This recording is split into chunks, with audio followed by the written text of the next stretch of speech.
My name is Emma. I am from Brazil. I want to tell you a story about my new life in Canada. I always wanted to learn English. In Brazil, I studied English for 1 year. I learned some grammar and some new words, but I could not speak very well. I wanted to speak English like native people. One day I saw an ad on the internet. It was for a language school in Toronto, Canada. The ad said, "Learn English in a fun way, meet new people, live in Canada." I was very excited. I talked to my parents. They said yes. I was very happy. I got a student visa. I packed my bag. I said goodbye to my family and friends. I took a long flight to Canada. It was my first time on a plane. I was nervous, but excited too. When I arrived at the airport in Toronto, everything was in English. I could read some signs, but I could not understand the announcements. I followed the crowd and found the exit. A woman was waiting for me with a sign. It had my name on it. Her name was Sarah. She was from the language school. She smiled and said, "Welcome to Canada, Emma." I smiled back and said, "Thank you." Sarah took me to my homestay. My homestay family was very kind. There was a mother, a father, and one daughter. Their names were Lisa, John, and Amy. They gave me a small room. It was clean and nice. Lisa said, "You are part of our family now." I felt happy. The next day I went to school. The school was big. There were many students from different countries. I met students from China, Turkey, Colombia, and Japan. Everyone wanted to learn English. We talked in simple English. Sometimes we used hands to show meaning. It was fun. My teacher's name was Mark. He was tall and friendly. He said, "Hello, everyone. This is your first English class. We will speak, listen, read, and write in English. Don't be afraid. We all make mistakes. Mistakes are good. Mistakes help us learn." I liked him from the first day. He always smiled and helped us. He spoke slowly so we could understand. He used pictures and real objects to teach us words. For example, he showed us a spoon, a cup, and a notebook. Mark said, "In this class, we will not only learn English, we will use English. You will speak a lot. You will listen to your friends. You will ask questions. You will tell stories." In the first class, we learned to introduce ourselves. I said, "Hello, my name is Emma. I am from Brazil. I like music and cooking." Other students said their names too. Some were shy, some were funny. But we were all happy to be there. After the class, I went to a nearby park. I wanted to relax. I sat on a bench. An old lady sat next to me. She smiled and said, "Nice weather today." I smiled and said, "Yes, very nice." She asked, "Where are you from?" I said, "I am from Brazil. I learn English here." She said, "Welcome. I hope you enjoy Canada." I felt proud. I had a conversation in English. From that day, I started to speak more.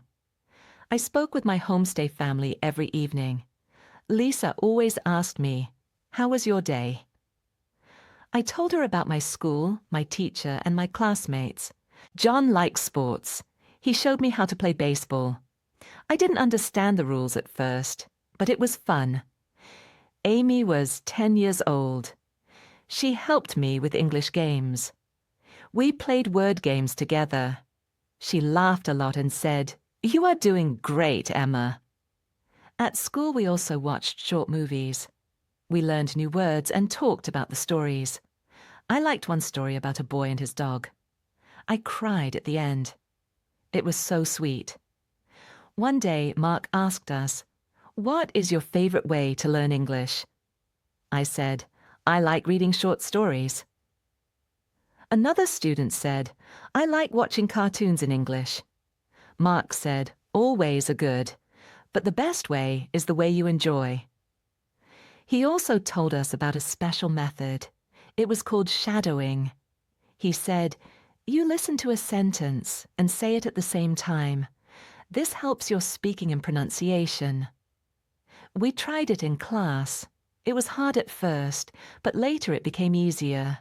I started doing it at home, too. Every day I studied for 2 to 3 hours. I read stories. I listened to English songs. I watched children's TV shows. I used a small notebook to write new words. But I didn't try to remember them. I just saw them again and again. Slowly, I started to remember. One evening, Lisa said, "Your English is better now." I was so happy. I said, "Thank you, Lisa. You help me every day." She smiled and said, "You work hard. That's why you improve." After 2 months, Mark gave us a small test. It was not difficult. It was to see how much we learned. I got a good score. I felt confident. In the 3rd month, I started looking for a small job. I wanted to practice English more. One of my classmates worked in a coffee shop. She said, "You can ask there." They need people. I went there and spoke to the manager. He said, "Your English is good. You can work here part-time." I was so excited. I worked 3 hours every evening. I served coffee, talked to customers, and cleaned tables. At first, I was slow, but soon I got better. People were kind. Some said, "You speak well." It made me smile. On weekends, I explored the city. I went to museums, parks, and markets. I always tried to talk to people. I asked for directions. I asked about food. I even asked a police officer once, "Can I take a photo with you?" He laughed and said, "Sure." After 5 months in Canada, I could speak English quite well. I still made mistakes, but I was not afraid to speak. I felt free. I felt strong. One day in class, Mark said, "Emma, tell us your story." I stood up and said, "My name is Emma. I came to Canada to learn English. At first I was shy and scared. But now I speak every day. I read, I write, I listen, and I speak. I work in a coffee shop. I have friends from many countries. I love this language. I will continue learning. Thank you, Mark. Thank you, classmates. Thank you, Canada." Everyone clapped. I had tears in my eyes. This is my English story. It is not the end. It is only the beginning.